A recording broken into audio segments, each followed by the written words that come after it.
esse é o Ancapsu e a gente vai falar agora sobre um tweet do Paulo Figueiredo que muita gente está curiosa de saber o que é. Tá? Ninguém sabe o que é, um tweet meio criptografado aqui que ele colocou, mas bastante curioso. Olha só o que diz o Paulo Figueiredo. Esse negócio de travestir holding patrimonial de instituto jurídico é bem inteligente, devo admitir, mas era óbvio que os americanos iriam pegar, né? Acredite, o destinatário dessa mensagem sabe do que eu estou falando. Então ele mandou um recado para alguém, não quis dizer nada, falou sobre instituto, sobre holding patrimonial. Vamos tentar decifrar essa mensagem aqui dele, ver o que a gente consegue, porque eu não sei também, tá? Ele que sabe, ele que colocou o tweet, ele deve saber de quem que ele está falando. Eu vou aqui especular quem que poderia ser nessa situação, né? Quem ele poderia estar falando. Essa notícia foi sugerida por A Pipa do Xandão Não Sobe Mais, Alta Magnetosfera e várias outras pessoas. Obrigado aí ao pessoal que sugeriu notícias lá no nosso site, no visãolibertaria.com. E obrigado a você que está assistindo o nosso vídeo. Se você gosta do nosso conteúdo, por favor, deixe o seu like e se inscreva aqui no canal, né? Pois bem, vocês sabem que a Lei Magnitsky, ela afeta a pessoa que está na lei e também qualquer pessoa associada, ou empresa, ou holding, né? Ou qualquer empresa que a pessoa faça parte. Então, pode ser isso que ele esteja querendo falar aqui, que pessoas, ou Alexandre de Moraes, ou alguma outra pessoa que possa estar entrando na Lei Magnitsky, que poderia estar com essa preocupação aqui e tentou esconder uma holding patrimonial de instituto jurídico, né? Então, olha o que acontece. O que é uma holding patrimonial? A Borboleta Silenciosa explica pra gente, ela explica muito bem, tá certinho aqui, né? Holding patrimonial é uma empresa que você cria para não pagar imposto de herança, né? É o que eu falo pra vocês, amigo, o rico só paga imposto se quiser, cara. A verdade é essa, o pessoal fica com essas ideias, tem que cobrar dos ricos, não sei o que lá, vamos aumentar o imposto de herança, né? Todo mundo faz isso daqui, todo mundo tem dinheiro, tá? Eu não faço porque não tenho dinheiro, você não faz porque você não tem dinheiro. Mas quem tem dinheiro, quem tem patrimônio de verdade, não vai sair pagando 8% de TCMD, né? Imposto de transmissão, causa-mortes ou doação e coisa, então não vai fazer uma loucura dessa, né? O que você faz? Você abre uma pessoa jurídica de preferência fora do Brasil, de preferência em outro país, onde tenham leis de herança mais brandas, e daí você bota o seu patrimônio nessa empresa e bota os seus filhos como sócio nessa empresa também. Então é todo mundo sócio na empresa. E aí, no contrato social da empresa, se você morrer, os seus filhos herdam a empresa. Então a empresa fica ali.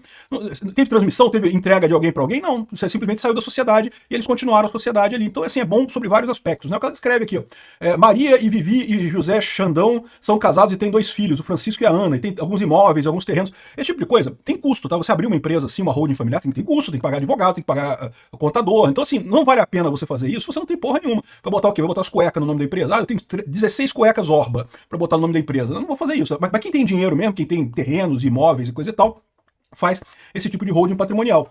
E aí eles colocam aqui, ela explica justamente isso. Abre uma empresa, ao invés de fazer a coisa, bota todos os bens na empresa. Ou seja, quando você abre a empresa, você já abre a empresa integralizando o capital da empresa com aqueles bens e com o trabalho dos seus filhos. Bota qualquer coisa ali. E aí integraliza. Quem tem que aprovar isso é você mesmo. Então se você aprova, pronto, criou a empresa. E aí a empresa fica com essa regra de que se morrer alguém da empresa, os outros sócios assumem a totalidade das ações, né? E aí, pronto, acabou, não precisa fazer mais nada. Certamente quando você morrer, os seus filhos já são donos da empresa, conseguem movimentar a empresa, conseguem fazer toda a movimentação do seu patrimônio como se fosse deles. Você não tem herança nesse caso, né? A empresa, ela continuou. E isso pode ser feito por outras gerações também. Se seus filhos quiserem, eles botam os filhos deles como sócios na empresa também. E isso vai seguindo em várias gerações, esse tipo de coisa, né? Então é bom, como diz aqui, evita briga familiar no futuro da herança, porque quando realmente é uma coisa chata pra caramba, tá? Eu já vi algumas situações dessa de brigar. Minha família nunca teve nada, então quando morre alguém na minha família, o pessoal morreu. E aí, enterra, né? Porque não tem o que fazer, não tem dinheiro mesmo. Mas em famílias que tem patrimônio, pessoas conhecidas e coisa e tal, eu já vi um monte de gente brigando, o pessoal aí sai irmão brigando com o irmão, coisa chata pra caramba. Nesse caso não tem como brigar, porque todo mundo é dono da empresa. A empresa é dona de tudo e todo mundo é dono da empresa. Menos briga, pelo menos, né? Paga menos imposto na administração dos bens e, enfim, aí explica aqui esse negócio que eu falei pra vocês. Aqui tá falando como uma empresa no próprio Brasil, tá? Isso é uma possibilidade. Mas a dica melhor ainda é botar uma empresa dessa fora do Brasil, porque você tem aqui no Brasil ainda tem regras meio leoninas de herança, que eles podem tentar correr atrás disso aí, dizer que é doação de alguma coisa, não sei o que lá. Em outros países você não tem isso, então é muito mais fácil você fizer isso com uma empresa estrangeira aqui no Brasil, né?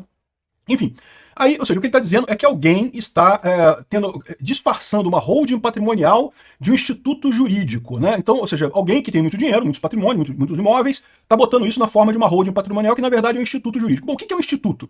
Instituto é uma palavra que não quer dizer absolutamente nada, é o que diz aqui do ponto de vista jurídico, tá? Instituto não quer dizer nada do ponto de vista de empresa aqui no Brasil. Então a lei brasileira fala que, olha só, tem institutos privados e públicos, então, por exemplo, o IBGE é uma empresa privada, o IBOP é o Instituto Brasileiro de Pesquisa de Opinião Pública, é uma empresa privada. Então, assim, pode ser qualquer coisa um instituto, não quer dizer que seja alguma coisa específica, né? Então você pode, de fato, chamar a sua holding familiar de instituto. E não teria nada de errado nisso daí, porque a diferença é que instituto dá a impressão de que é alguma coisa diferente, né? Não é uma holding familiar e coisa e tal, é um instituto de alguma coisa. Enfim, e aí o que ele está dizendo aqui, ele está mandando um recado de que esconderam uma holding patrimonial do Instituto Jurídico. Então, qual que é a principal característica de uma holding patrimonial? É justamente você ter várias gerações da mesma família participando dessa holding, né? Como eu falei, a ideia é justamente passar aquilo de pai para filho e coisa e tal. Então você tem essa característica dessas holdings patrimoniais. Aí eu não sei de quem que o Paulo Figueiredo está falando. Ele está falando do Alexandre de Moraes. Talvez o Alexandre de Moraes tenha um instituto que ele chama de holding. Mas quando fala de alguém do STF, que tem instituto, todo mundo lembra do Gilmar Mendes, que é dono do Instituto IDP, como é que é o nome? Instituto de Pesquisa e não sei o que lá, de Desenvolvimento e Pesquisa. Eu achava que era Instituto de Direito Privado, né? Mas não, é Instituto de Pesquisa, não sei o que lá, não sei o que lá. Enfim, é o IDP, Instituto da Dupla Penetração do Gilmar Mendes, né? E curioso, né? Bom, primeira coisa, dá pra ver que é uma empresa, tem uma sede, tem um lugar físico, as pessoas vão lá e tem aulas, né? Tem campus aqui, tem endereços e coisa e tal, e você pode se inscrever lá. Então, assim, é uma empresa física, né? Agora, o que o Paulo Figueiredo está falando é que isso, na verdade, seria uma forma de ocultar uma holding familiar. Ainda teve mais gente comentando aqui, falando aqui, olha só, Paulo, um dos sócios do Instituto é uma holding de participações. O Instituto tem 3 CNPJs, além do Instituto, mais uma empresinha aí, cultivo de soja, além dos custos. Falar esse tipo de coisa aqui, eu acredito que seja... Aí tá falando do Gilmar Mendes, eu não sei, porque, isso aqui não foi o Paulo Figueiredo que falou, tá? Foi essa Ana Palíndromo, né, que falou isso daqui, né? E isso é 100% legal e coisa e tal. E não, e realmente, tá, olha só, isso que eu tô falando pra vocês não é ilegal não, tá? É o caso que eu falo sempre, você vai você criar uma holding para fazer herança, pode parecer que você tá sonegando imposto, não, isso é legal. Isso é o caso que eu falo da elisão fiscal, são aquelas medidas que você toma para pagar menos imposto, mas que estão dentro da lei, então não tem nada de errado, tudo certo. Um monte de gente faz isso aí, tem um monte de holding. É que você não tem dinheiro, então você não sabe dessas coisas. Mas tá cheio de holding por aí familiar aqui no Brasil, né? E de novo, é 100% legal, você não tá fazendo nada de errado com isso daí. E ela coloca aqui, está 100% legal, não tem problema nenhum, né? Então, ou seja, aí me levantou a suspeita de que estariam falando do Gilmar Mendes. Eu não sei de que o Paulo Figueiredo está falando, né? Então, eu vim aqui na ficha do governo federal do IDP, do Instituto do Gilmar Mendes, né? E tá aqui, ó, Instituto Brasileiro de Ensino, Desenvolvimento e Pesquisa, IDP Limitado. Então é isso daí. Quem são os sócios desse instituto? Vamos ver aqui. Bom, o quadro societário tá aqui, tem 2 sócios no Instituto. Não fala quanto cada um tem em porcentagem da coisa, né? É a Roxel Participações Limitada. Então, uma outra empresa aqui com o nome de participações, tá? Pode ser que seja dona de mais coisa também, né? E uma outra pessoa aqui, eu não vou mostrar o nome porque certamente é um parente do ministro, né? Alguém com o sobrenome Mendes aqui, né? Então eu não vou mostrar o nome por questão de não fazer doxing. Ninguém, filhos do Gilmar Mendes, não tem culpa de absolutamente nada que o pai faz. Então não vou falar aqui quem é a pessoa, mas é Mendes, tá? É alguém, e é o sócio administrador do IDP. Então, essa pessoa que eu acredito que seja o filho do Gilmar Mendes, que administra o Instituto da Dupla Penetração, o IDP, né? E aí você vê, bom, mas e essa Roxel Participações Limitada? Que diabo é isso? Bom, tá aqui, ó, Roxel Participações Limitada, esses dados são todos dados públicos, tá? Isso aqui eu não tô invadindo o sistema nenhum, isso aqui é dado público, o CNPJ é dado público aqui no Brasil, né? Tá aqui, é uma sociedade empresarial limitada, não é MEI, não sei o que lá, tem um capital social de 9 milhões de reais. E quem que são os sócios? Bom, são 3 pessoas com sobrenome Mendes. O último aqui, ó, Gilmar Mendes. Então, o Gilmar Mendes é um dos sócios dessa coisa de participação da Roxel Participações. E tem 2 outras pessoas que eu acredito que sejam os filhos do Gilmar Mendes. Essa primeira aqui é justamente o mesmo cara que administra o IDP, o filho dele que administra o IDP. A outra pessoa aqui, eu imagino, seja a filha dele, ou alguma coisa assim, não sei. Né? Ou seja, isso daqui tem toda a pinta de uma holding familiar, como eu falei, é o que caracteriza essas holdings familiares. E, de novo, isso não é ilegal, tá? Nada disso daqui, não tem nada de errado com o que o Gilmar Mendes está fazendo aqui. Agora, qual que é o ponto, né? Evidentemente que o Paulo Figueiredo está falando isso, por quê? Porque se o Gilmar Mendes entrar na Lei Magnitsky, ó, Gilmar, o pessoal sabe que você tem bens e coisa e tal, né? E mais do que isso, quando ele fala que está travestindo o Instituto Jurídico de holding patrimonial como instituto jurídico, isso é uma ameaça muito maior do que você pode imaginar. A impressão que dá lendo isso daqui do Paulo Figueiredo é que ele está dizendo pro Gilmar Mendes, eu supondo, tá? Eu não sei, tá? Tô supondo, tá? Que ele está dizendo pro Gilmar Mendes, ó, a gente sabe que tu tá usando o IDP como uma holding familiar, então isso vai entrar na Lei Magnitsky, coisa e tal, né? Mas, se você parar para pensar, eles poderiam ir só direto na Roxel Participações, que é a holding familiar propriamente dita. Dizer que o Instituto Jurídico é a holding familiar, é uma holding patrimonial, significa que a holding em si pode ser objeto da Lei Magnitsky. Entenderam o problema?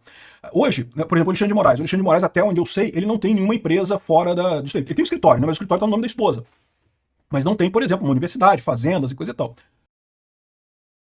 O Gilmar Mendes tem. E no momento que isso acontecer, o instituto todo seria sancionado pela Lei Magnitsky. Ou seja, ele automaticamente, todo o instituto seria proibido de ter conta corrente em banco, de pegar empréstimo, de transacionar em dólar, aqui e na Europa. Eu já falei para vocês, né?